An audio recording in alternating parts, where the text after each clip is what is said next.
অনেকক্ষণ তো চুপ ছিলাম, এইবার একটু কথা বলি। আসসালামু আলাইকুম ভিউয়ার্স, এই যে ভিডিওটা দেখছেন এটা গতকালকের ছিল।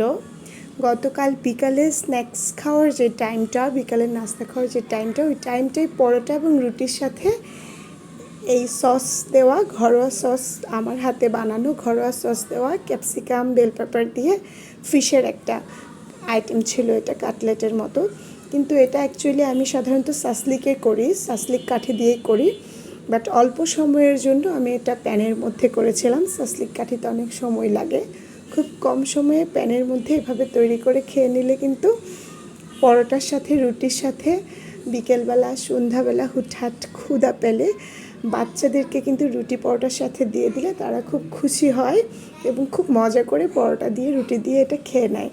তো এটা দেখতে যেমনই হোক, এটা কিন্তু খুবই ইয়ামি হয়েছিল।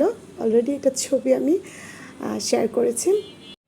রিসেন্টলি আমি বাবার বাড়িতে গিয়েছিলাম রাঙামাটি, সেখানে কিন্তু অনেক মজাদার, অনেক লেকের অনেক রকম মাছ এবং মাংসের আইটেম ছিল, অনেক ইউনিক আইটেম করেছিল আমার ভাবি।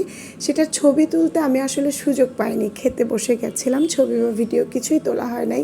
সেটার জন্য একটা আফসোস আছে যে এত সুন্দর রান্নাগুলো আমি ছবি তুলতে পারি নাই। যদিও আমার মা অসুস্থ ছিল, আমার ভাবি বউয়ের হেল্প নিয়ে অনেক রকম রান্না করেছিল আমার হাজব্যান্ডের জন্য, মানে শ্বশুর বাড়িতে জামাই আদর যেমন হয়। তো অনেক ভালো রান্না ছিল, কিন্তু আর খাবারটাও অনেক মজার ছিল। বাট আমি ভিডিও বা ছবি তুলতে পারিনি, ভিডিওগুলো করতে পারিনি। আজকের মতো বিদায় নিচ্ছি, খোদা হাফেজ, সবাই ভালো থাকবেন।